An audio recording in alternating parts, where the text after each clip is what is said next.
What is the most dangerous thing you can do when you feel emotionally exhausted? The answer is not what you think, it's not giving up, it's not lashing out. The most dangerous thing you can do is try to fix it immediately. This sounds like a paradox, but it is a fundamental truth that separates the emotionally resilient from the perpetually drained. In this video, we are not going to list superficial tips for relaxation. We are going to dismantle the 5 psychological traps that 99% of men fall into when their energy is at zero. These are the reflexive, instinctive reactions that feel productive, but secretly chain you to a cycle of burnout and weakness. What you are about to learn is a protocol, a mental framework for navigating emotional exhaustion with strategy, not instinct. This is the knowledge that builds the inner citadel, the untouchable core of a man's character. Before we begin, I want you to make a commitment. Comment below with one word: protocol. Signal that you are ready to unlearn your weakness and install a new operating system for your mind. Let's be clear. The modern world is designed to drain you. It is an engineered assault on your focus, your energy, and your peace. Your phone buzzes with manufactured urgency. Your work demands constant connectivity. The news cycle feeds you a diet of outrage and fear. This is not an accident. It is a system that profits from your distraction and exhaustion. Feeling emotionally drained is not a personal failure. It is an environmental inevitability.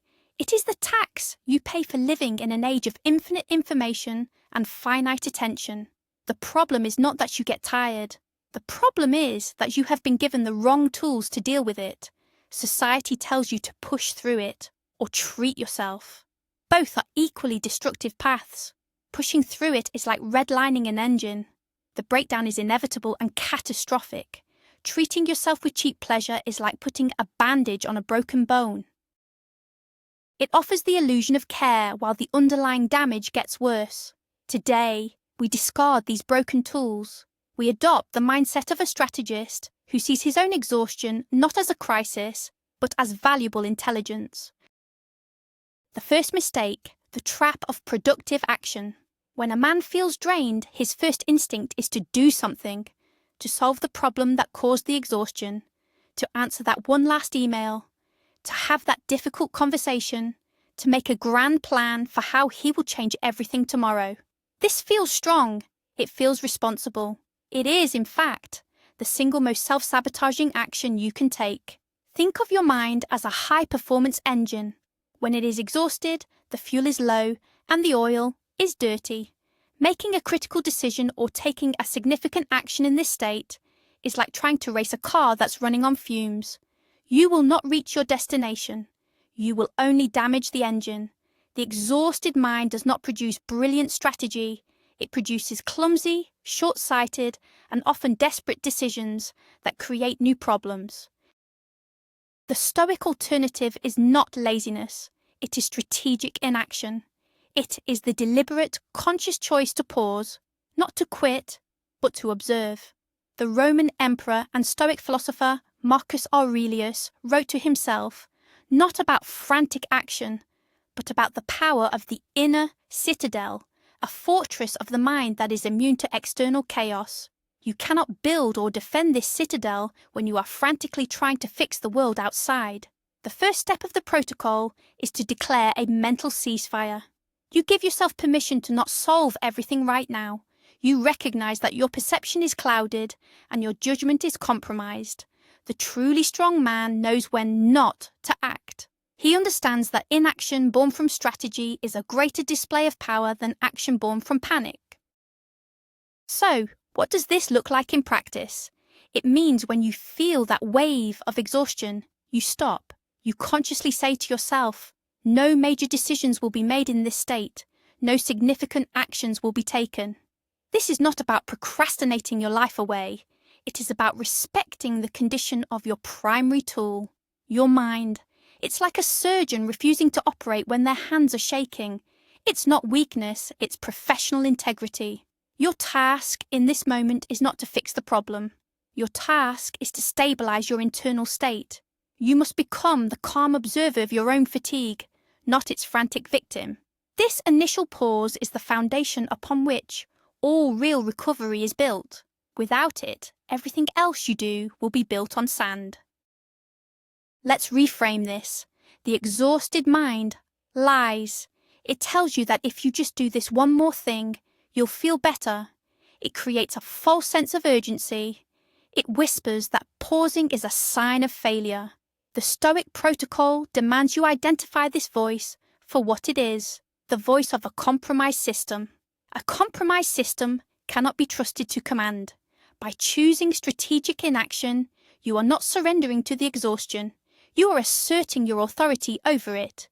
You are saying, I see you, I acknowledge your presence, but you do not make my decisions for me. This small act of defiance is the first victory. It is the moment you shift from being a reactor to being a strategist. The second mistake, the myth of venting. When under pressure, a common piece of advice is to let it all out, to vent, to complain to a friend, a partner, or on social media. This is presented as a healthy release, like opening a valve on a pressure cooker. This is a deeply flawed and dangerous metaphor. Your mind is not a pressure cooker. It is a neural network, and what you rehearse, you reinforce. When you engage in aimless venting, you are not releasing pressure. You are practicing the emotional state of victimhood. You are reliving the frustration, the anger, the exhaustion. You are etching the neural pathways of negativity deeper into your brain. Each time you complain about how tired you are, how unfair your situation is, you become better at feeling tired and wronged. You are training yourself to be a professional victim. Consider the difference between a soldier complaining about his orders and a soldier giving a strategic debrief. The first one is venting. It fosters a culture of complaint and lowers morale. It solves nothing. The second is the strategic communication.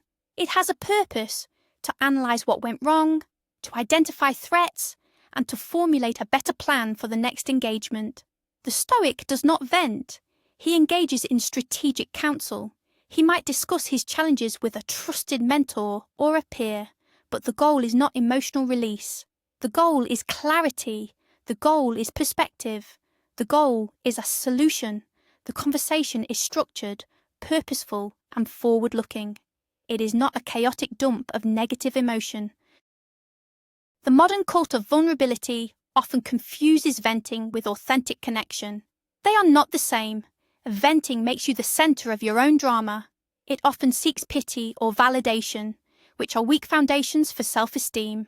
Strategic counsel, on the other hand, is an act of strength. It is an admission that you do not have all the answers, and an active search for wisdom. It is problem-solving, not problem-rehearsing. So, the next time you feel the urge to vent, pause. Ask yourself, what is my objective here? Am I seeking to release emotion, or am I seeking a solution? If it's the former, you're about to make yourself weaker. If it's the latter, structure the conversation. Prepare your points. Here is the situation. Here is what I have tried. Here is where I am stuck. What am I not seeing? This is how strong men communicate. Think of your words as seeds. When you vent, you are planting seeds of resentment, frustration, and powerlessness. You water them with your own attention and energy. Unsurprisingly, that is what grows. When you engage in strategic counsel, you are planting seeds of clarity, strategy, and resilience. You are investing your words in a future harvest of strength. So the protocol is this: forbid aimless complaining from your life. Ban it from your internal monologue and your external conversations. Replace it with a clear, disciplined approach to problem solving. This will not only preserve your energy, it will transform your relationships and your own self-perception. You will cease to be a man who complains about his burdens and become a man who strategizes how to carry them.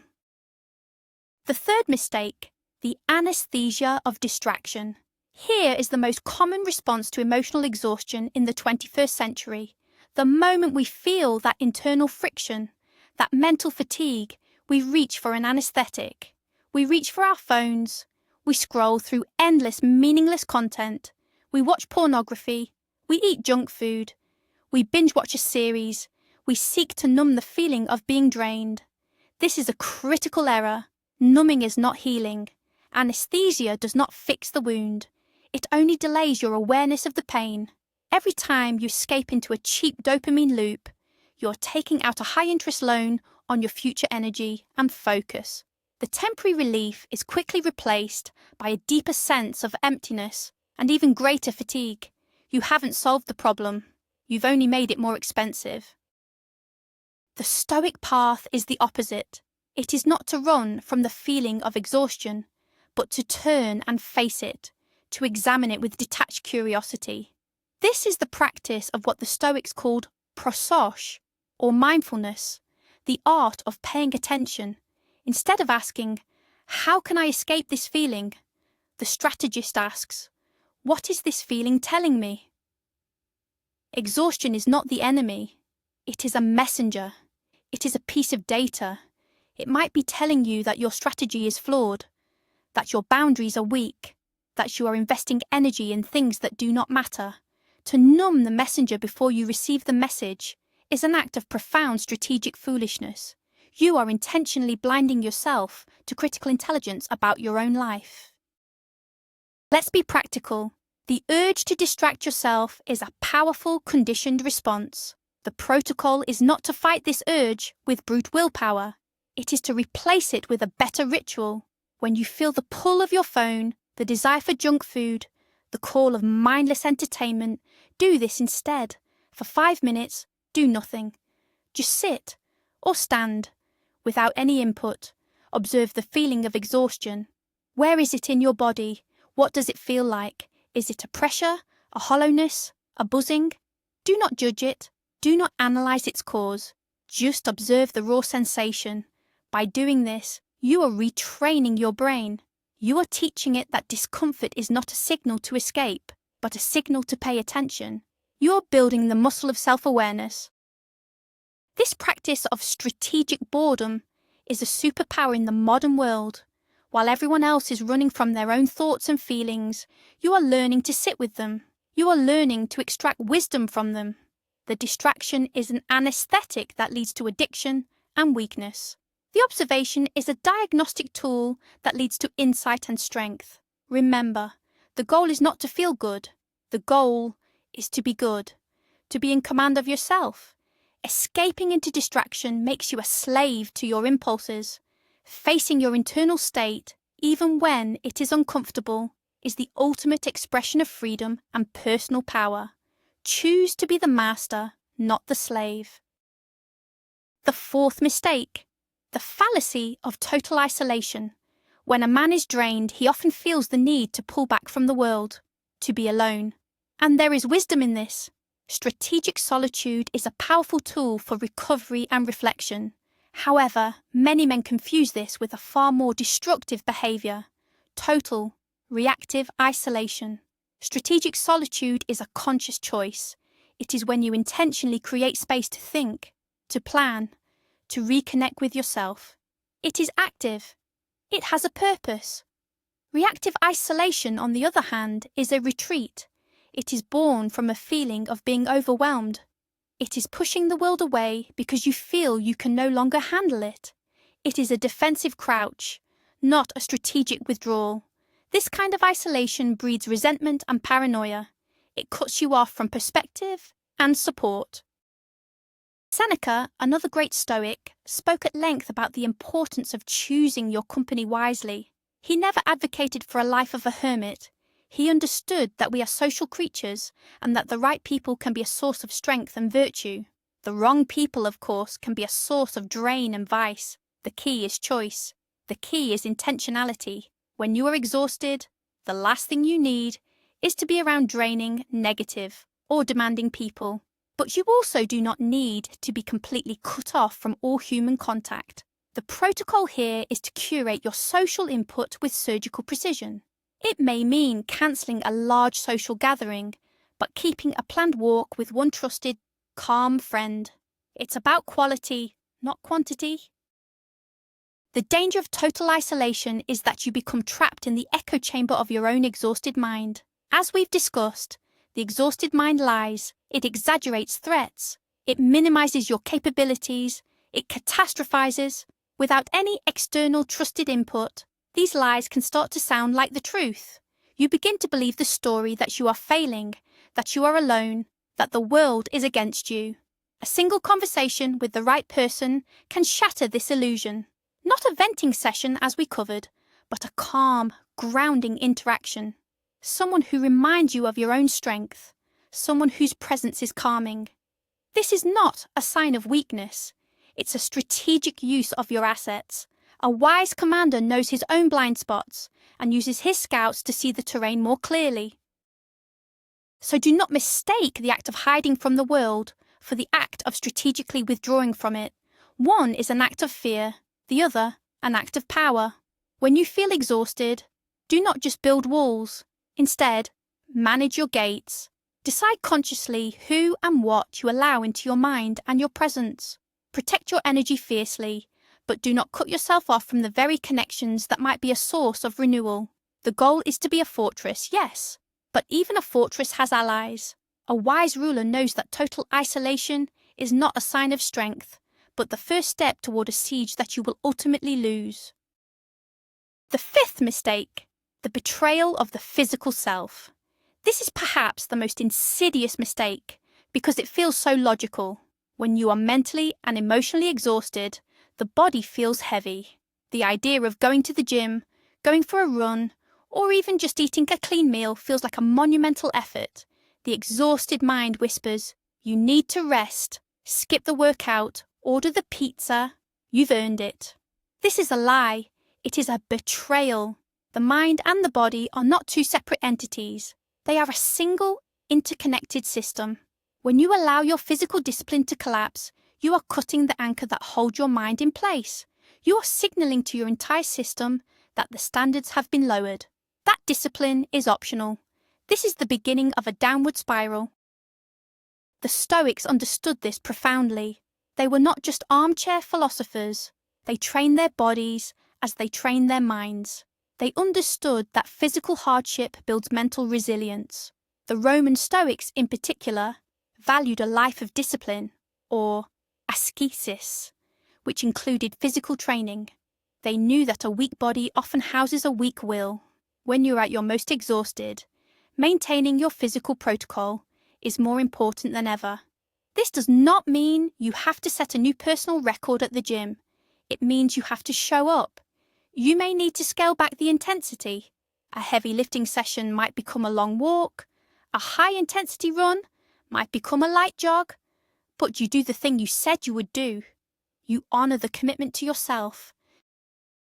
The act of honoring your physical discipline when you don't feel like it sends a powerful message to your subconscious mind. It says, my feelings do not dictate my actions. My principles do. My exhaustion is temporary, but my discipline is permanent. This is not about burning more calories. This is about forging your character. Each disciplined act you take when you are tired is 100 times more valuable than an act taken when you are motivated and energetic.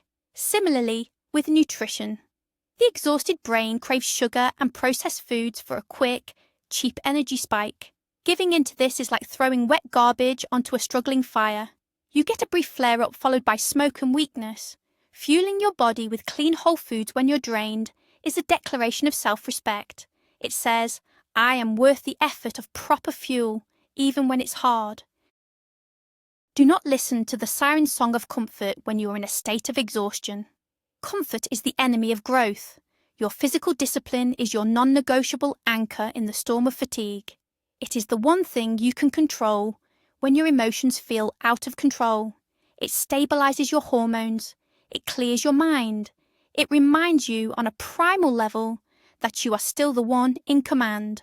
So the protocol is simple but not easy. No matter how you feel, you will move your body. No matter how you feel, you will fuel it properly. This is the ultimate act of defiance against the weakness that exhaustion tries to impose upon you. It is the physical manifestation of your will to remain strong. We have dismantled the 5 great mistakes, the rush to frantic action, the trap of aimless venting, the escape into anesthetic distraction, the fallacy of total isolation, and the betrayal of the physical self. All of these are the default settings for the 99%. But the ultimate mistake is to see exhaustion itself as the enemy. It is not. It is a signal, a diagnostic light on the dashboard of your life. It is your system telling you that a course correction is required. The weak man is angered by the signal. The strong man is grateful for the data. He uses it to recalibrate, to strengthen his systems, to build a more resilient life. Your power is not measured by your peak energy levels. It is measured by the quality of your response when your energy is at zero. Control the response, and you control everything. This is the core of modern Stoicism. It is the art of being the strategist of your own mind, the architect of your resilience. This knowledge, this protocol, is your fortress. Thank you for dedicating your time and focus to this mental training. If this protocol resonates with you, subscribe for more content that respects your intelligence. Click the bell to join the men who choose strategy over instinct. And now, I have a final question for you. Comment below with the one mistake you will commit to eliminating, starting today. Your declaration is your first step. Take it.